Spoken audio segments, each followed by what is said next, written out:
Listening Library presents A Single Shard by Linda Sue Park. Read for you by Graham Malcolm.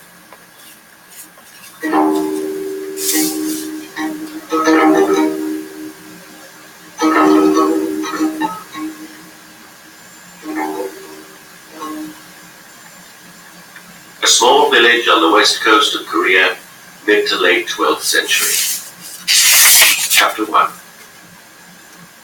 Hey, Tree Ear! Have you hungered well today? Crane Man called out as Tree Ear drew near the bridge. The well-fed of the village greeted each other politely by saying, "Have you eaten well today?"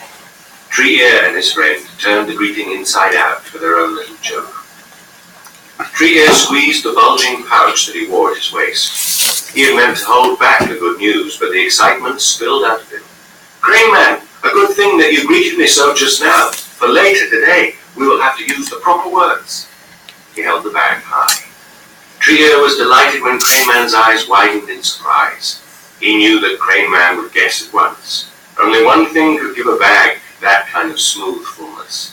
Not carrot tops or chicken bones which protruded in odd lumps. No, the bag was filled with rice. Crane Man raised his walking crutch in a salute. "Come, my young friend, tell me how you came by such a fortune. A tale worth hearing, no doubt." Tree Ear had been trotting along the road on his early morning perusal of the village rubbish heaps. Ahead of him, a man carried a heavy load on a jiggy, an open-framed backpack made of branches. On the jiggy was a large woven straw container, the kind commonly used to carry rice. Tree Ear knew that the rice must be from last year's crop. In the fields surrounding the village, this season's rice had only just begun to grow.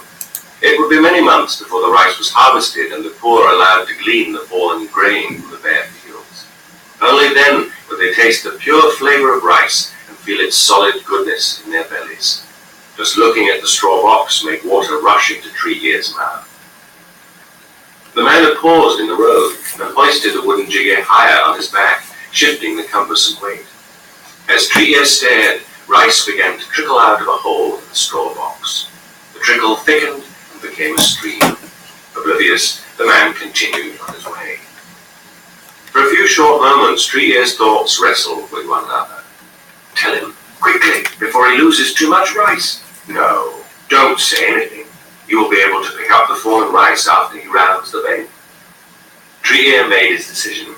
He waited until the man had reached the bend in the road, then ran to catch him. "Honorable sir," Tree Ear said, panting and bowing, "as I walked behind you, I noticed that you are marking your path with rice." The farmer turned and saw the trail of rice. A well-built man with a broad sun-tanned face, he pushed his straw hat back, scratched his head, and laughed ruefully. "Impatience," said the farmer. "I should have had this container woven with a double wall, but it would have taken more time. Now I pay for not waiting a bit longer." He struggled out of the jiggy's straps and inspected the container. He prodded the straw to close the gap, but to no avail, so he threw his arms up in mock despair. Tree Ear grinned. He liked the farmer's easygoing nature. "Fetch me a few leaves, boy," said the farmer. Tree Ear complied, and the man stuffed them into the container as a temporary patch. The farmer squatted to dog the jiggy. As he started walking, he called over his shoulder, "Good deserves good, urchin. The rice on the ground is yours, if you can be troubled to gather it." "Many thanks, kind sir," Tree Ear bowed, very pleased with himself. He had made a lucky guess, and his waist pouch would soon be filled with rice. Tree Ear had learned from Crane Man's example. Foraging in the woods and rubbish heaps, gathering fallen grain heads in the autumn, these were honorable ways to garner a meal, requiring time and work. But stealing and begging, Crane Man said, made a man no better than a dog. Work gives a man dignity. Stealing takes it away, he often said. Following Crane Man's advice was not always easy for Tree Ear. Today, for example. Was it stealing to wait as Tree Ear had for more rice to fall before alerting the man that his rice bag was leaking? Did a good deed balance a bad one?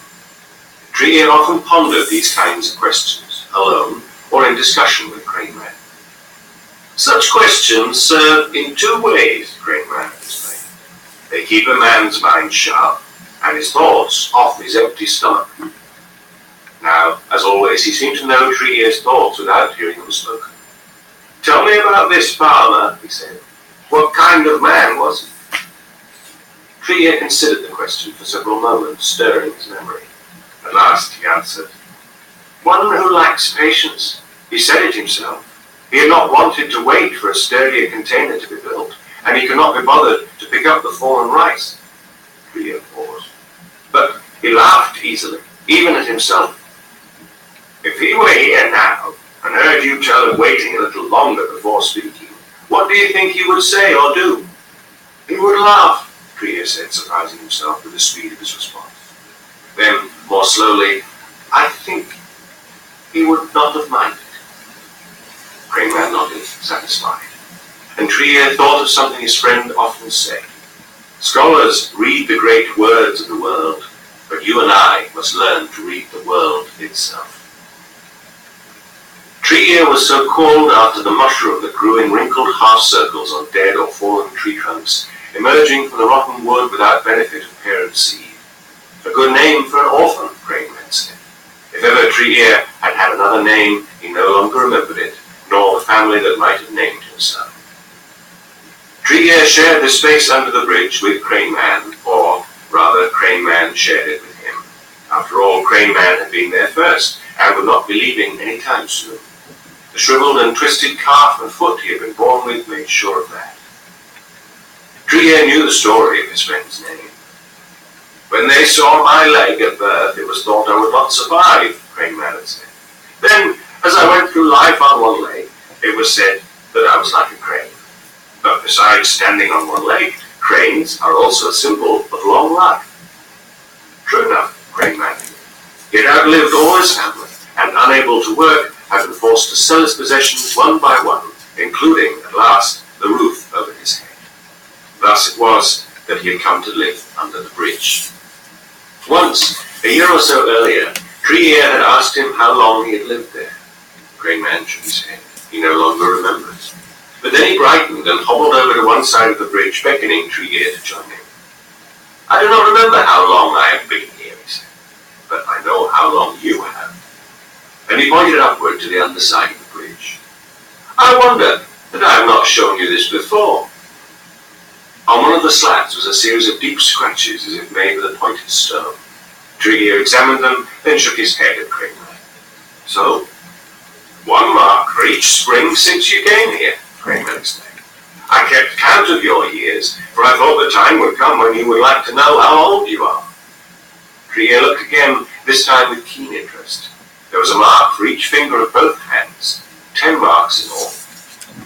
Crane Man answered before Tree Ear asked. "No, you have more than 10 years, he said.